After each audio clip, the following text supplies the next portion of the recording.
हमें ये देखना है कि हमने क्या देखना है, क्या करना है, क्या it's totally dependent on us. अगर हमारे साथ कुछ बुरा है तो हम खुद बुरे हैं, अगर कुछ अच्छा है तो हम खुद अच्छे हैं। ये हमेशा याद रखिएगा। ये मत कि उसने ऐसा किया तो ऐसा हो गया, वो ऐसा था तो यूं हो गया, वो यूं नहीं था तो यूं हो गया। ये सब फजूलिया, सारा फॉल्ट आपका है, सारा फॉल्ट आपका है। अगर कुछ गलत हो रहा है तो सारा फॉल्ट आपका अपना है। एक्सेप्ट करना सीखिए। That is my fault, that is my mistake, that is my leniency. बहुत सारी चीजें आ जाती हैं ना, भाई मेरी सुस्ती काहली से हो गया, मेरी गैर जिम्मेदारी से हो गया, मैंने तवज्जो नहीं दी तो हो गया, है ना, मैंने उसको उतना अहमियत ही नहीं दी। तो मतलब इस तरीके से फिर वो हमारी जिंदगी में कुछ अपनी महरूमी को ताकत बनाए।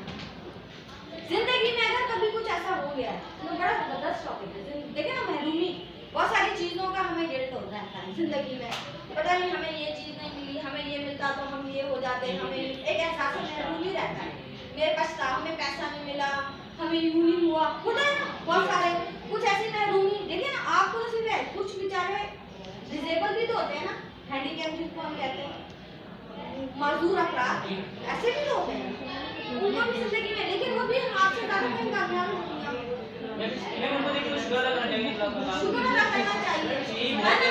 तो हम क्या करते हैं, हम महरूमी और गिल्ट में ना हम बस लगे रहते हैं। लेकिन आप उसको पावर बना लें ना कि ठीक है, नहीं था ना, कोई बात नहीं, अब मैं ऐसा करूंगा तो आइंदा ऐसे लोगों को सर्विस प्रोवाइड कर दूंगा जिनको ये गिल्ट नहीं होगा। ऐसा भी तो सोच सकते हैं ना। तो कहते हैं अपनी महरूमी को ताकत बनाए, अपना गिल्ट शर्मिंदगी लेके ना बैठे हैं, ताकत बना लें, पावर बना लें अपना, उसको यूटिलाइज करें। फिर आप देखें आप कैसे एकदम से जाना पलट जाते। देखिए ना, इस एहसास से गुनाह से बचें। गलती तो हो जाती है, गुनाह जो है ना वो नहीं होना चाहिए। गुनाह और गलती में क्या फर्क? गलती वो जो हमारी रोजमर्रा की रूटीन में हो जाती है और जिसको माफ करने से मामला हैंडल हो जाता है। गुनाह वो होते हैं जिनको हमारे मजहब ने गुनाह करार की तलाश ही नहीं होती, गुनाह की सजा होती है, गलती की माफी होती है। गलती माफ हो जाएगी, गुनाह माफ नहीं होता, गुनाह की सजा होती है। मिस खातिन भी मौका देती है, बच्चे भी, लेडीज वुमेन मौका देती है, बिल्कुल देती है ना, फिर देखते हैं, बिल्कुल देती है ना।